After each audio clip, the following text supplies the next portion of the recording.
Good morning, everyone. There's still some people jumping on. This is our first all-team call as a learning collaborative, and we're really excited that everyone was able to get on this morning.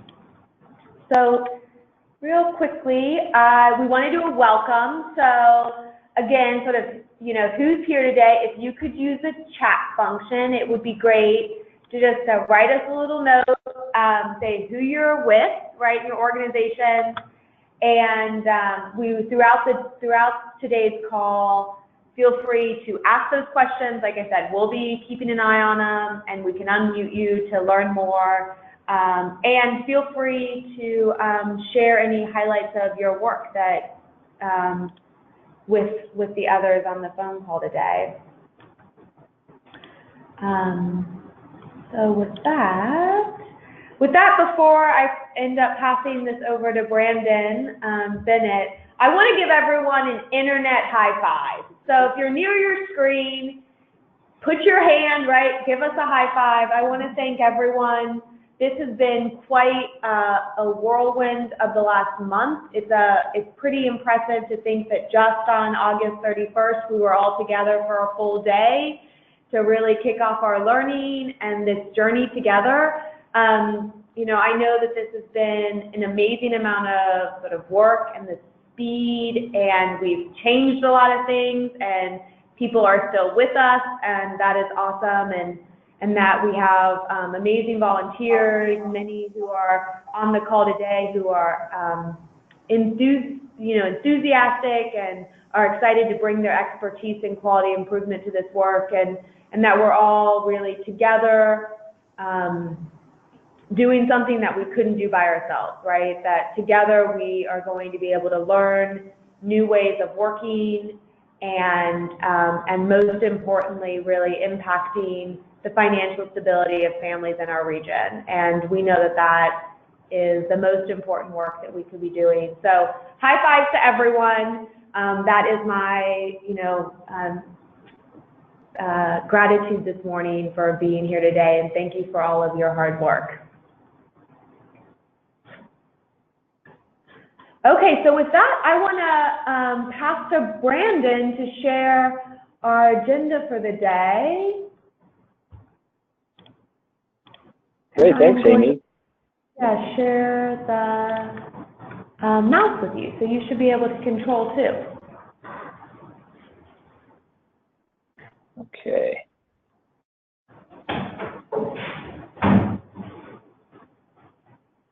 It's going to take me a second here.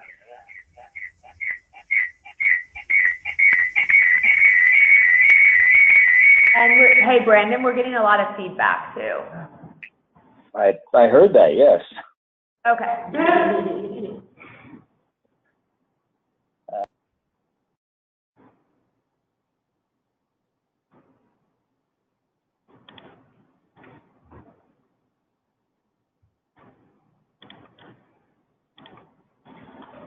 Okay, so I think Brandon looked like he was maybe switching over.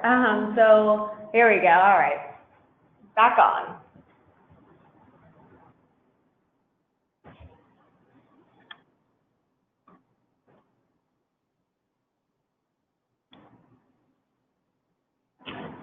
But might have lost him on the call. So I will do agenda real quick, and hopefully he is back to start getting into the content. So quick overview of what we're hoping to do today is, focusing again on what we are trying to accomplish and, how we will know if we're accomplishing our goals. And so a lot of today we're going to revisit some aim statements and sort of give an idea of where teams are collectively as a collaborative, and provide some opportunity to for some more learning, to take a look at where there's opportunities to improve on our aims and some of the refinement that was coached through the last week on the coaching calls. So Brandon's going to highlight a couple aims and just revisit some of those key lessons around the key components that should be in the aim. And then we're going to spend some time talking about process mapping. So on our calls last week, we didn't have that opportunity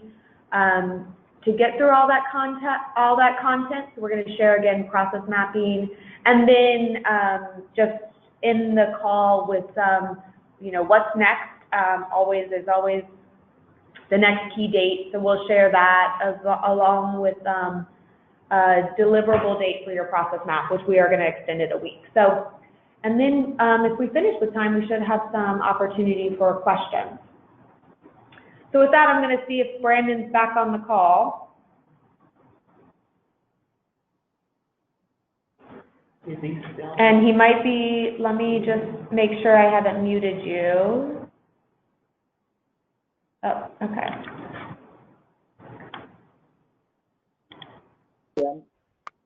Okay, so Brandon, yeah, there you go. I'm not exactly sure how to take control here of the screen. Okay, yeah, so if you just click now, it should just pass it to you. Yep, you have control. Okay. All right, and which slide are we looking at? Our global aim. Okay, great. Great. Well, good morning. Apologies for the technological glitch there. When Amy tried to hand over the control to me, GoToMeeting sent me to a different site to download something and do something, and it was unexpected. So apologies to everybody. It's great to be with you. I want to just thanks Amy for taking over on the agenda setting and while we got through that, and I want to echo her high five to everybody. Just to say that I'm very grateful as well for all the work that you've been doing. I know that the collaborative model and the way that we are approaching improvement is relatively new for most of the organizations that are participating and most of you who are on the call today. And so just wanted to highlight that it's great to see your persistence and see you participating in the work of the collaborative, and very excited to review some of that with you today. I wanted to start off the day with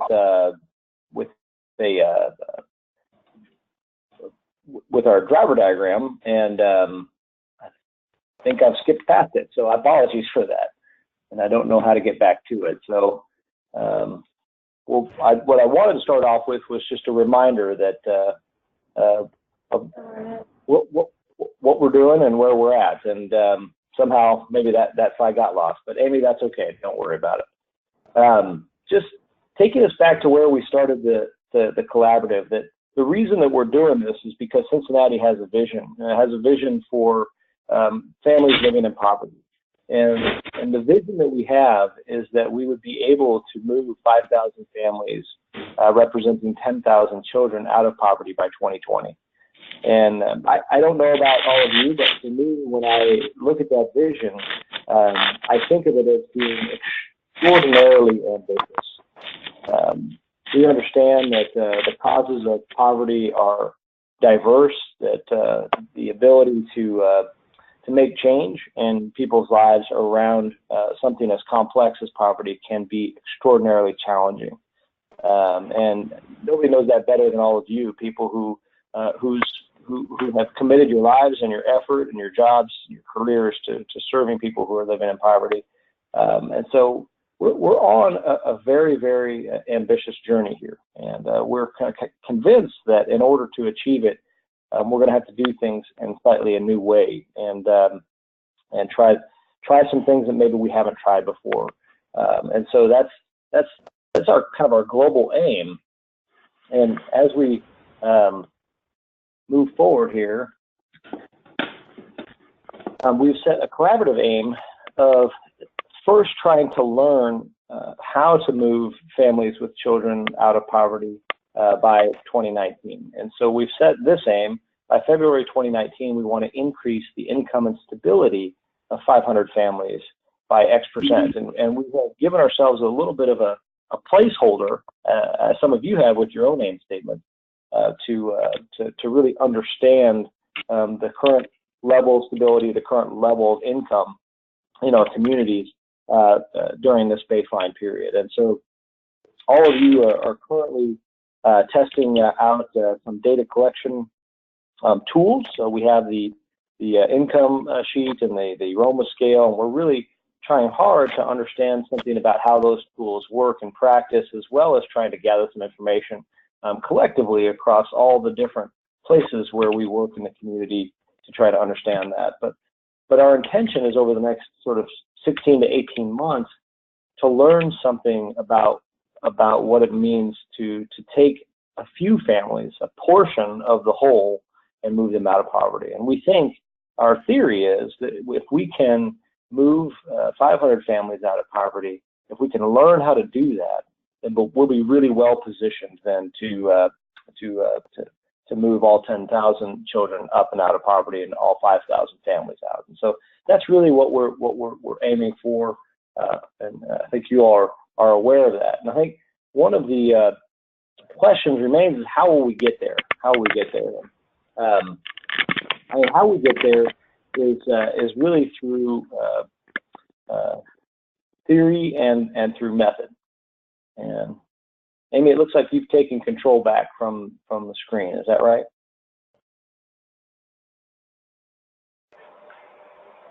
Okay, great.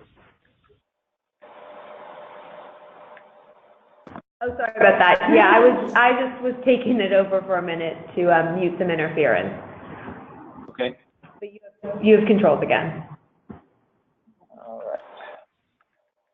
Okay, so how we get there is with the theory and the method, and so we presented our theory at the first learning session, and we've had a working group that has really focused on trying to build this theory over the last several months to a year, I guess, at this point, where we've really thought hard about what are the leverage points, what are sort of the key factors in individuals and families' lives that we would need to work on, where we would need to work differently, is another way of saying, in order to get movement. And so there's a couple of things that I want to highlight here that are sort of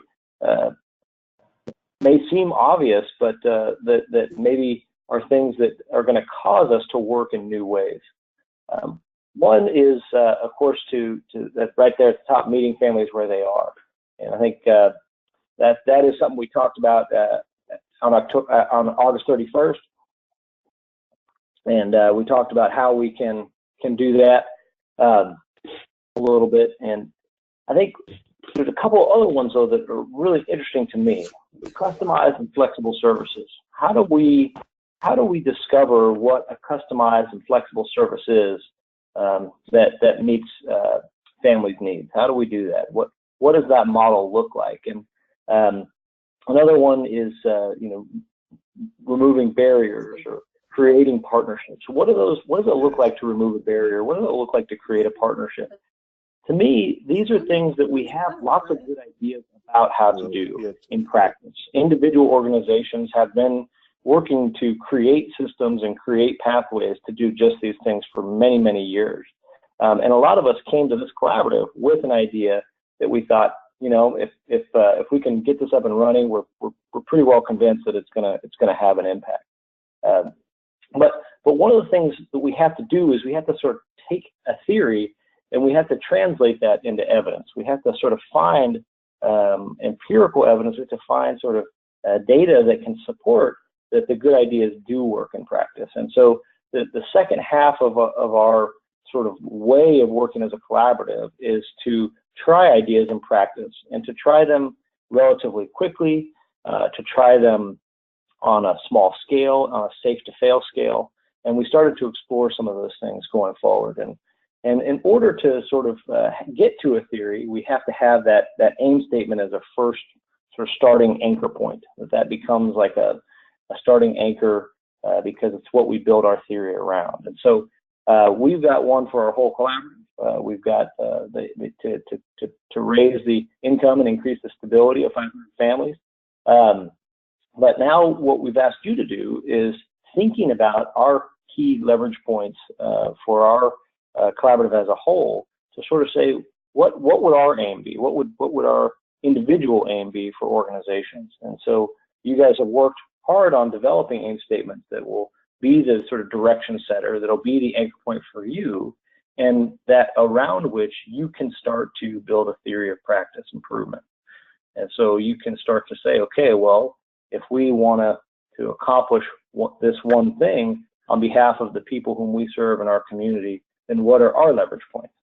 And so today is really about accomplishing sort of two things. One is reviewing some of those aim statements to sort of note some learnings that have come out of those and to celebrate some learnings that have come out of those.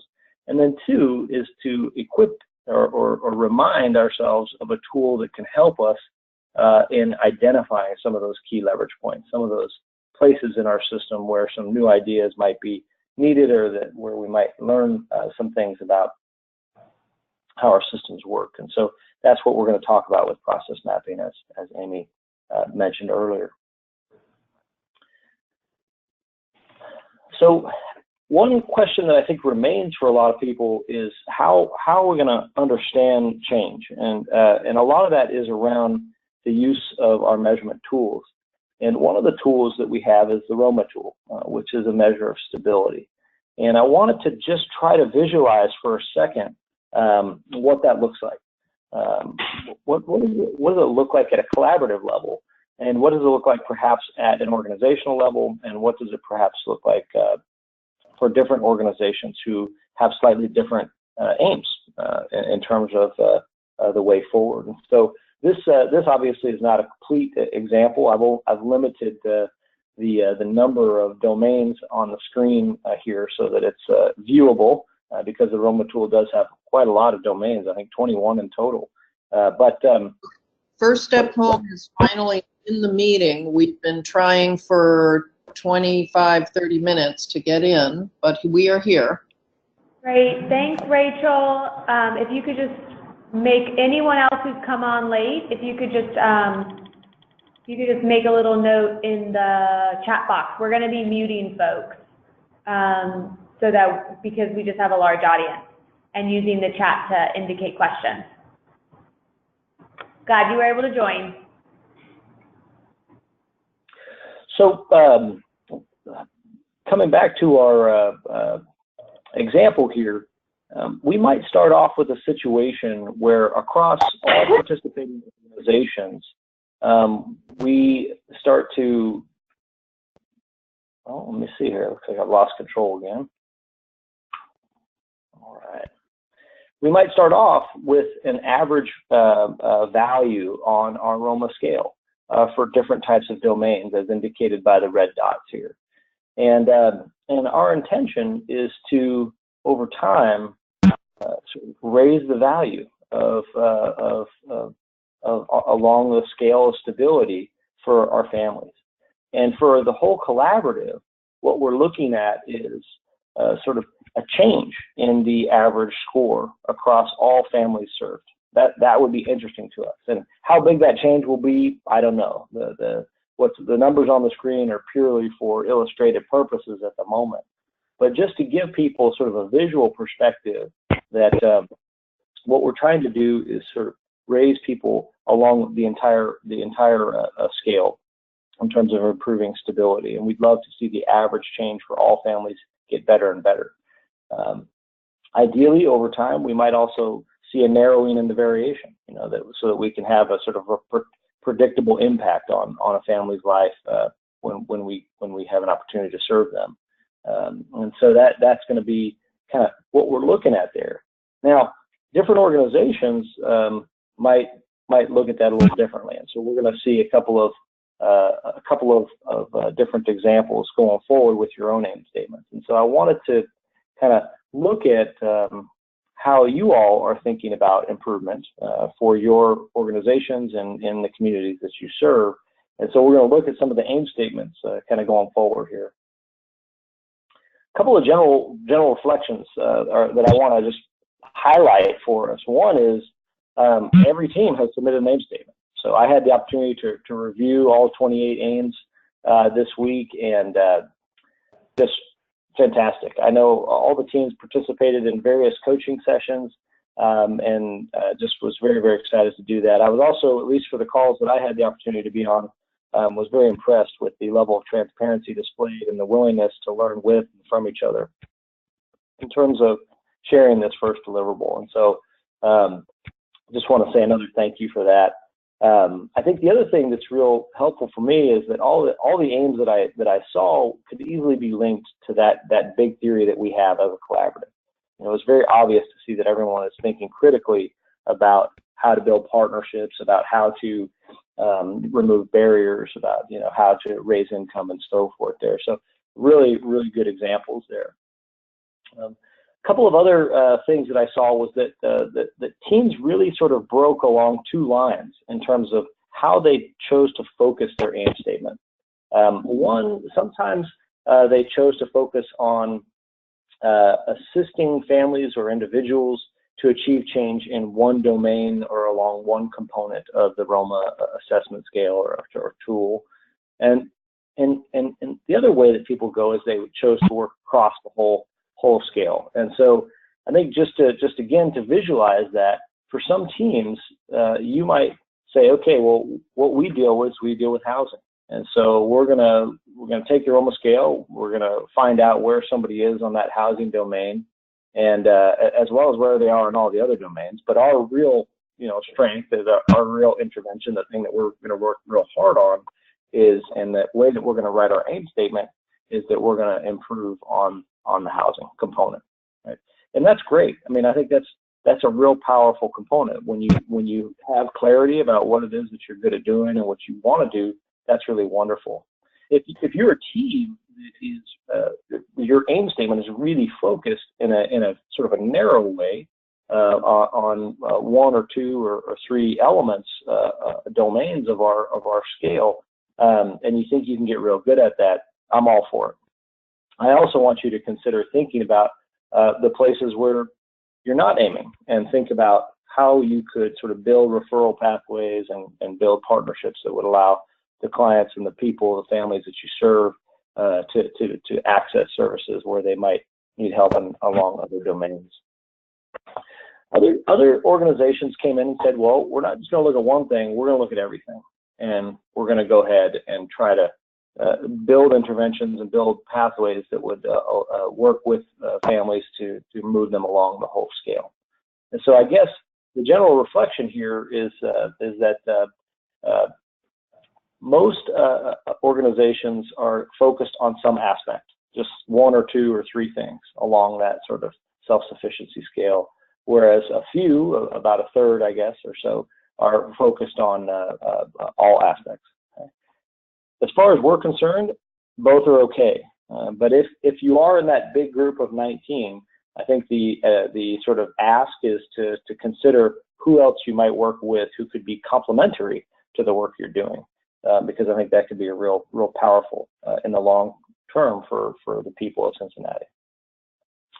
A couple of other things is that there were some opportunities for learning that really came out of the aim statements that I had a chance to review. And what I want to do is share 4 examples with you all today.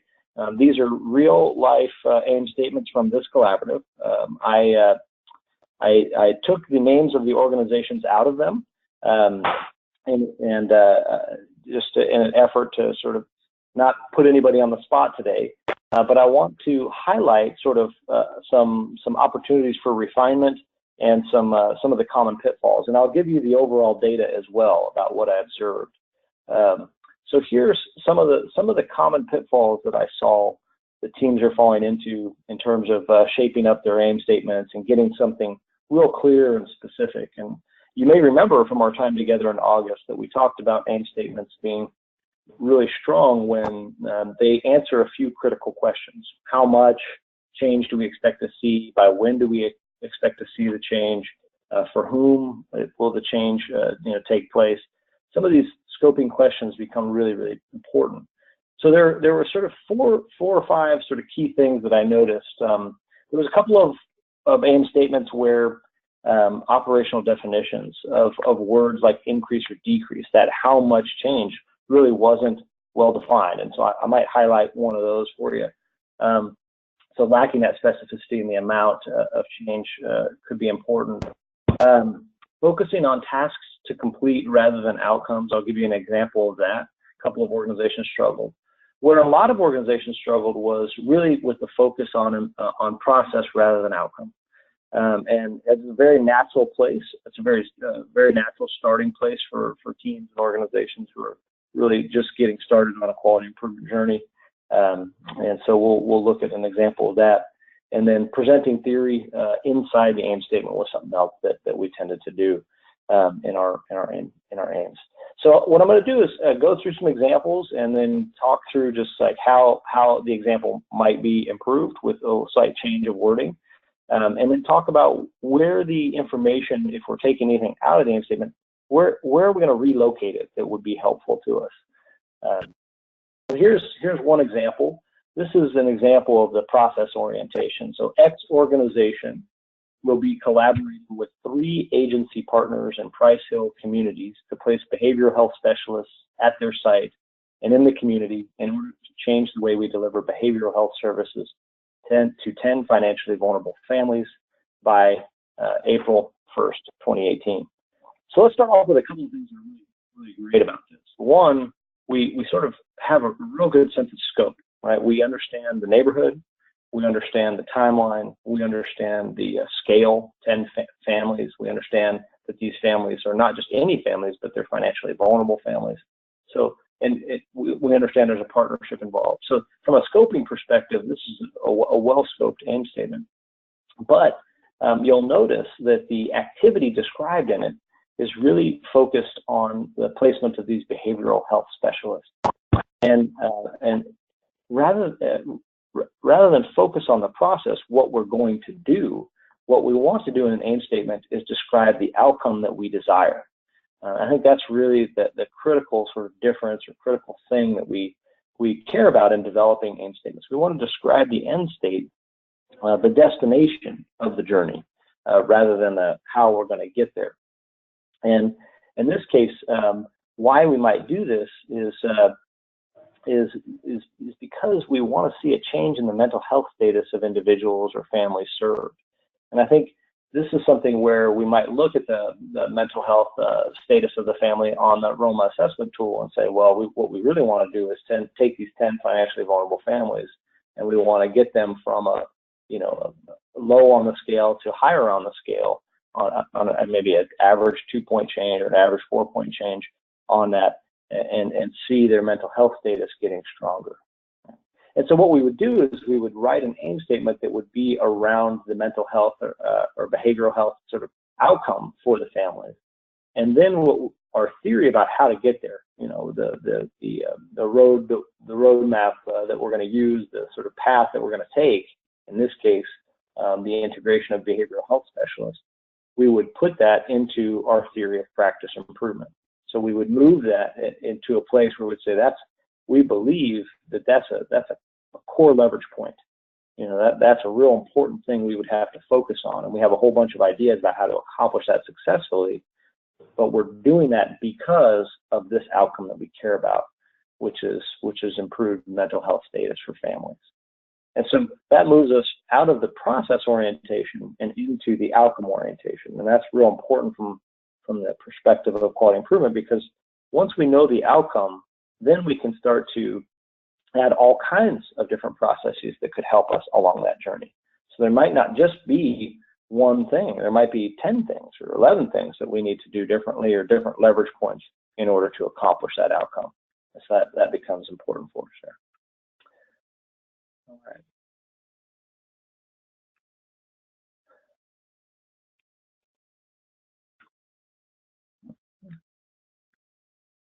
Okay, Amy, I seem to have lost control again.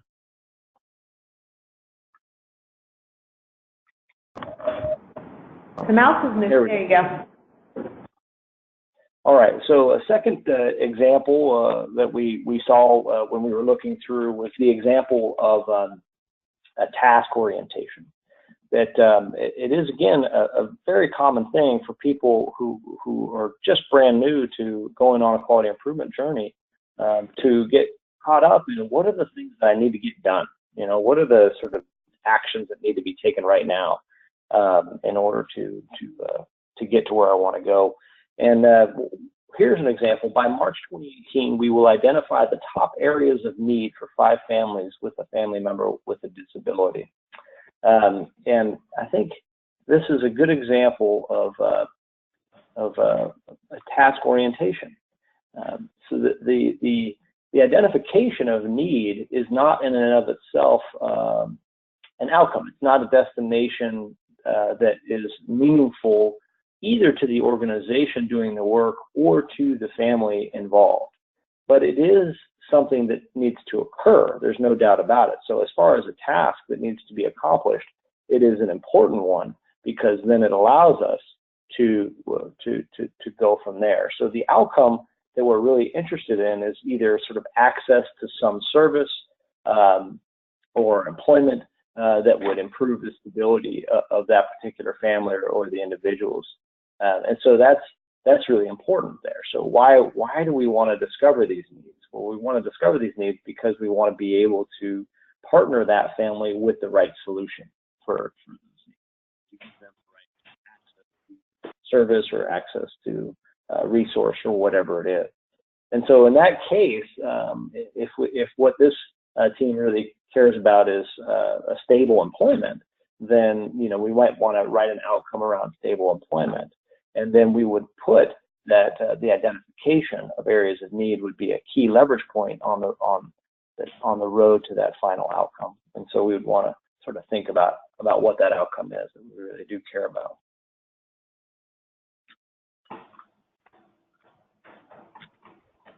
Okay. Another thing that we see a lot of at times is the integration of the full theory, all inside of the AIM statement. And so we saw this with a few of the teams when we looked through your AIM statements. And really, we want to start to separate the outcome from the theory, because the theory, if we're taking a scientific approach to creating outcome, to improving the lives of families, then our theory can change, but the outcome never does. Sort of the destination for what we want for families is a pretty fixed point. We understand that we want families who are stable along a variety of domains. We want them to have a livable income that allows them to live outside of what is defined as poverty for us. That destination is not going to change.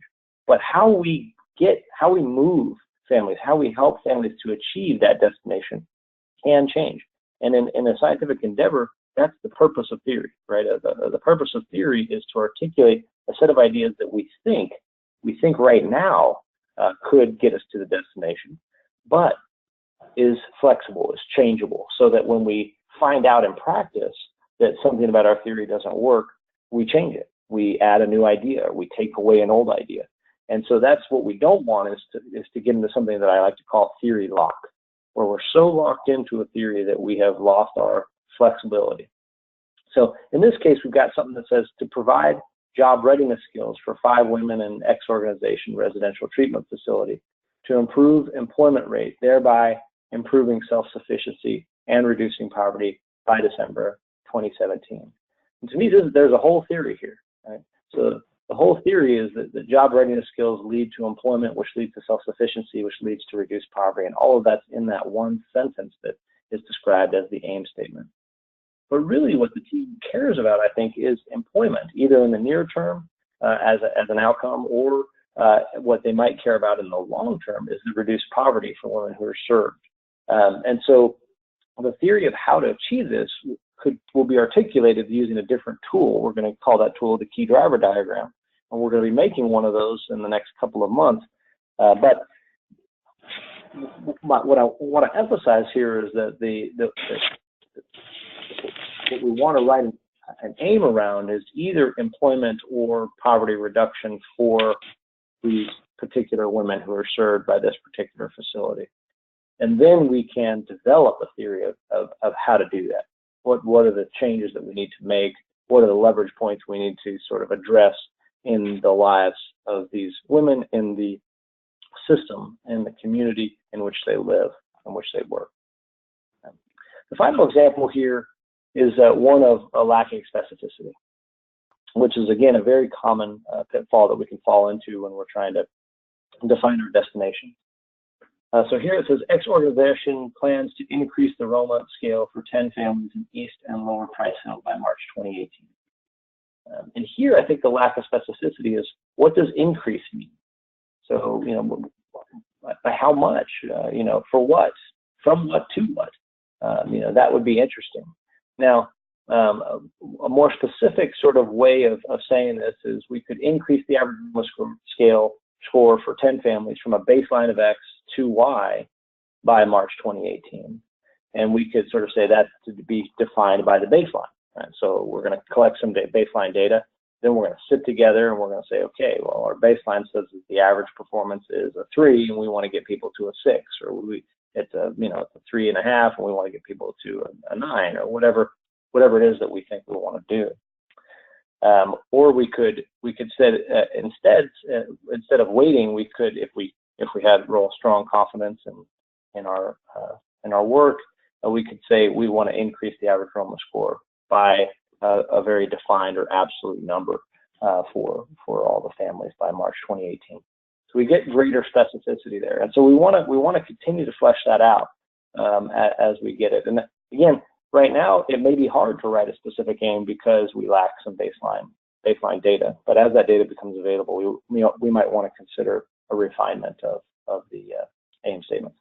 So what I want to point out here as we kind of come back to our, as we get into our next deliverable, I'll just leave this last slide up here for a second, is that these sort of 4 or 5 pitfalls, we saw them for lots and lots of the teams, right? So as I noted at the beginning, there was no one team that just was out there on its own.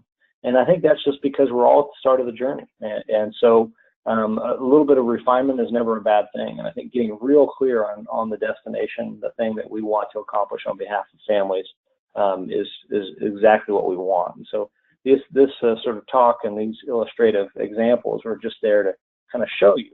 And so what I would encourage you to do in partnership with your coaches is to revisit your aim statements probably in the next couple of weeks when you get together for a few minutes and ask, are we falling into some of these pitfalls? And if we are, how could we get clearer? How could we sort of get closer to a well-defined destination for the families that we serve?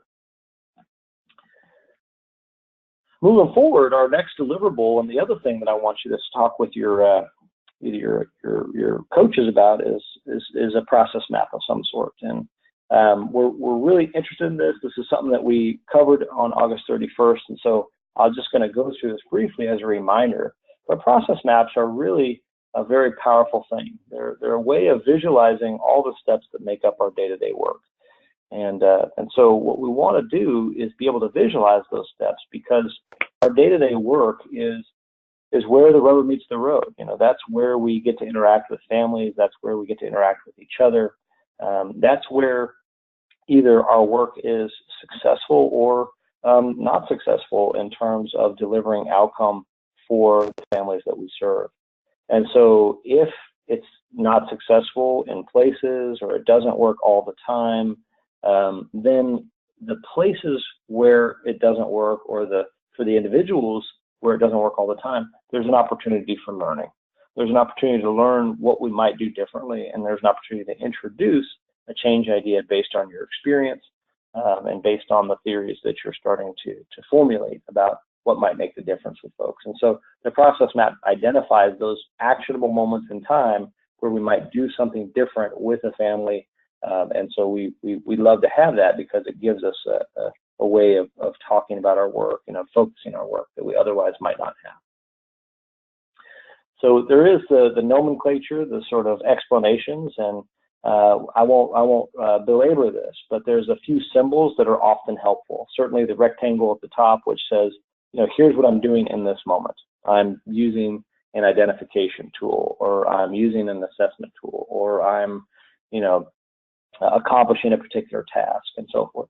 And the diamonds there represent the decision points. At this point, I have to decide, do I go this way or that way? And so we can do that. And then the arrows represent the direction of flow. And so we use those. Here's an example of a referral process for a mental health facility. And this is as simple as it can be in terms of making a process map. And I would highly encourage you all to do this with your coaches.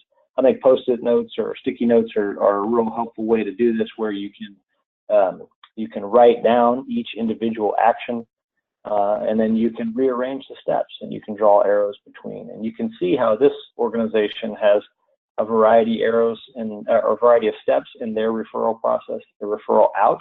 So there are times when they are working with clients that need more services than what they can provide. And so then they have a referral out process.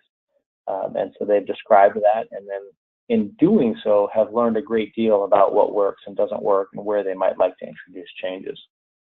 Some of you might want to go through something more specific around the use of technology. And so you can use something like PowerPoint. Here's one I made for my email process. And so every morning and every evening, in terms of how do I get through all my emails in a day. And so this is just a sort of a lighthearted look at a process map for finishing that. And so that's real easy to see all of the different steps, and then we can sort of identify which of those steps work well, which ones don't, and where we might want to make a change. So once we have that map, whether it's our referral out process in the case of the mental health facility or my email process, then we can start to ask really important questions, questions that make that diagram come to life. And those questions are things like, how long does it take to accomplish this process? So if a referral process takes 2 months, it may not be successful, because by then the client or family may have moved on, for example. If it's happening in real time, then that's also good to know. We can also ask about the space. Where did things take place?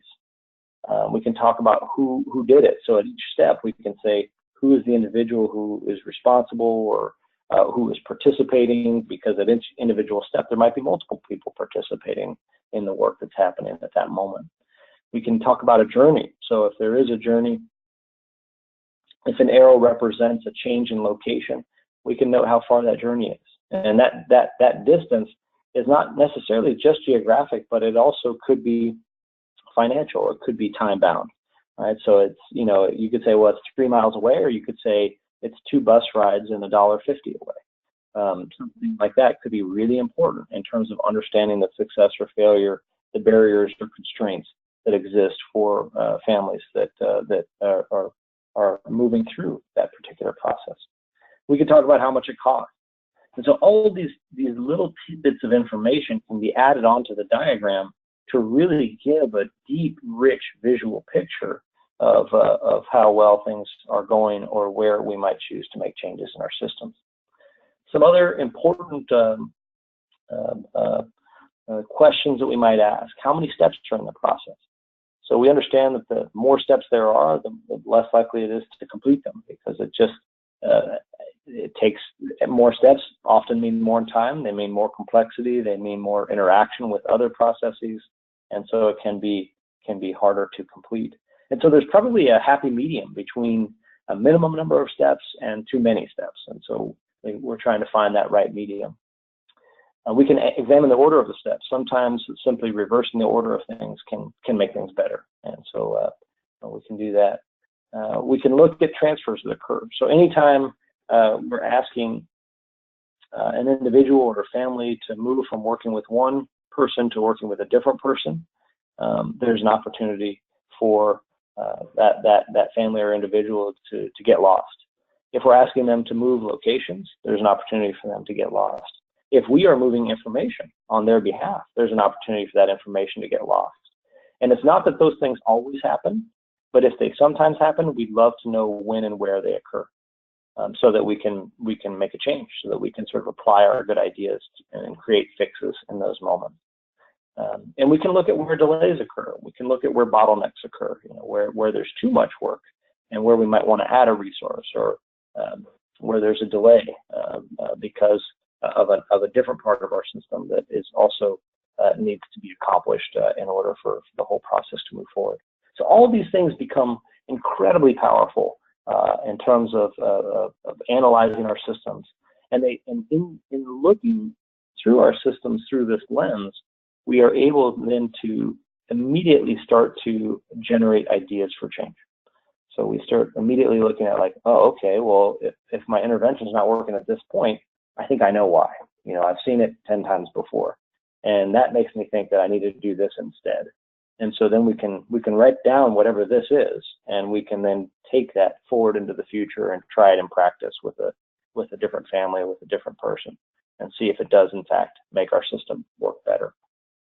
So those are some questions that we're gonna focus on. I thought I was just trying to brainstorm what were a few processes that you might consider making a map of, and so you will know better than I what your day-to-day work is and where a process map might be best utilized.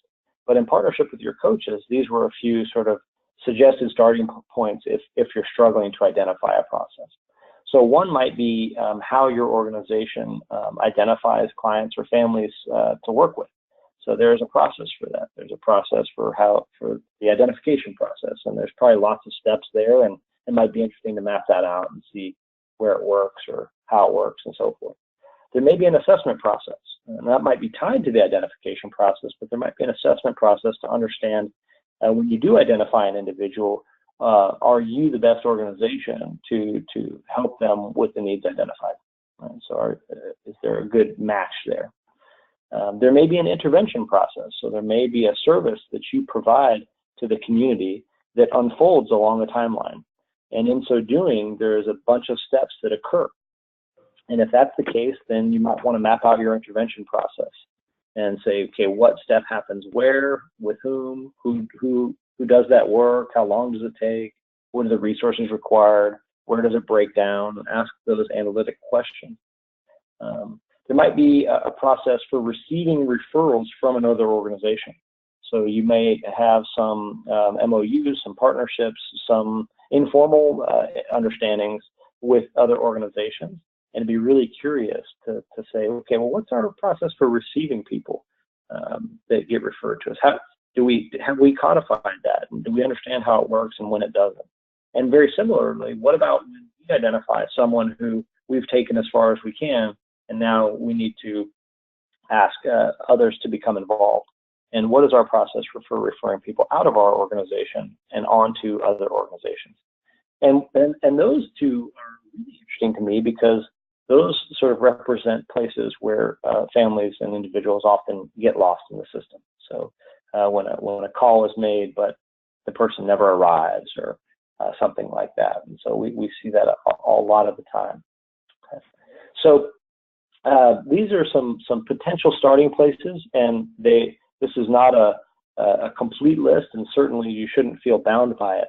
But as a team, as you consider this deliverable, we'd love for you to sit down and pick one of these, or pick one of your own that you have identified as being really important for you to understand on a deeper level, and to with help from your coach to develop the process map and to sort of take a crack at making one and adding some detail to it. We think it can be a real powerful tool for teams going forward. So I guess we got about 5-6 minutes left, and we just have a couple of things to wrap up in terms of logistics and reminders for upcoming events and deliverable dates and so forth. And so what I'll do now is, I guess, Amy, if you want to take back control, I'm happy for you to do that. And certainly if there's any questions that people have in the last couple of minutes, I'd be happy to address a couple. And they can be about aim statements, they can be about process maps. Or the way forward. Yeah, I'm going to jump in real quick. The change statements, is there going to be a qualitative or quantitative analysis of organizations' change statements as it relates to determination for further funding? And it seems like each deliverable, because those of us who are making cracks at these change statements, I'll just speak for myself. that's not my area of expertise in terms of knowing Six Sigma and scientific processes and all that sort of lingo. So if Brandon, you're going to be the one to determine whether our change statement qualifies for further funding, or how does that process look? I would want because when we initially gave the change statement, it was an initial crack at it. So how we go back and assess changes based off what you're telling us may still be short of what you're looking for from an expertise, someone who's an expert in that sense. We're an expert in the operation of assisting folks. Right. So how are you going to adjust, deal with that discrepancy? So let me jump in on that, Brandon. If you have any feedback, feel free. This is Amy Reggie. So clear message to everyone is that the deliverables are really a foundational part of this journey in quality improvement. And we have all these great coaches on board, as well as myself and Brandon and Jen Williams here and Lucy are all here to support teams, because we know everyone's at a different level of their skill and expertise in quality improvement, and we're learning together. So teams will not be graded on these deliverables in any means.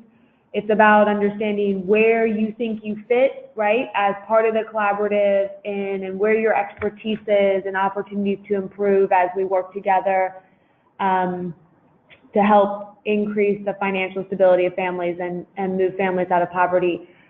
And we're going to follow this on the very last slide. We'll talk about calls next week, and a key part of the next week will be talking through the process of, as teams get to the point where they feel that their deliverables are complete, what is that next step with the budget and the funding? We will be covering that in depth next week. I also saw another question from Mary, and Karen just sort of chimed in too, Bale, to say, could we see all the AIM statements? I think that's a great idea to share across to see where folks are. I know a lot of teams are in the process of refining them with their coaches. So my recommendation, if it sounds good, is to give folks another week to refine those, tweak them, knowing that they will likely continue to be refined, and that's fine. But if we could give folks another week or so, that perhaps as they're turning in process maps, that we could get a revised draft of your AIM, and then at that point share them out.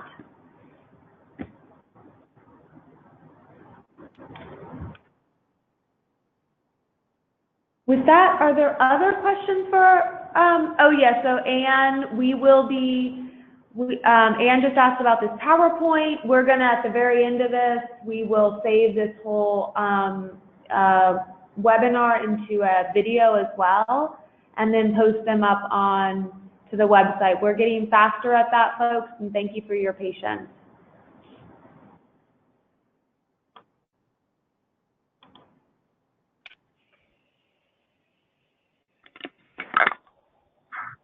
So are there any, I've gone ahead and unmuted everyone just in case. Are there any other questions for Brandon on process maps?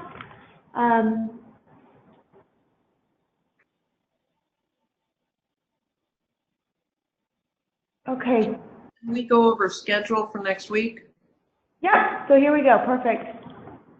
Okay, so just a reminder of some of the deliverables, sort of where we're at. Teams are working on process maps, so we want to give them a little bit more time for that. So what we're doing is we're going to be asking for a copy of your process map and some of your thoughts on, oh yeah, sorry, I'm reading chats as well. Process maps and thoughts, some of your thoughts around those analysis questions, so thinking about those, to have those submitted by the end of next week, which would be the 13th. We know coaches are taking a little bit of time to get connected, so we want to make sure you have some time to do that. And instead of submitting them on a form, we thought it might just be easier just to email them. So we have a CPC Learning Collaborative at uwgc.org email address, if you could email those in. Reminder too, next week the calls, instead of having a combo of coaching and content, we're just going to focus the call on the content of the upcoming deliverable. These will be recorded. We have not sent out invites, and we will be doing that today or first thing tomorrow. So feel free to jump on them. They will be live, so we will be able to take questions, but we will also record one of them and make sure to post it. And then your QI coaching will be taking place sort of based on your availability. Coaches, I've been seeing some have been reaching out. You should have the contact for your coach. If you don't, let me know. And if you're having any difficulty connecting, let me know as well, and we'll help facilitate that. And then just to put a hold on your calendar, please, our next learning session is going to be November 29th. It'll be an all-day session. We're working on location to be able to send out the full invite, but if you could put a hold on your calendar, that would be great. And you know, another big question that we won't have time to discuss, but let us know your thoughts, or just thinking about additional opportunities for cross-learning in between our all-team calls. So we've had some interest around youth programs to get together, interest around some of the smaller agencies to get together. But let us know your thoughts, and we will help facilitate this cross-learning in whatever way we can. So with that, I want to say a big thank you for your time this morning. We're at time, and I want to be cognizant of everyone's time. Brandon, any last-minute thoughts? Just thank you as well. I appreciate you all coming to the call, and I appreciate your hard work. And I know this early effort of analysis can be difficult and new, and I appreciate your persistence. It really, I think, in the long run, is going to be very, very helpful. Great. Thank you, everyone. Thank you for your time today.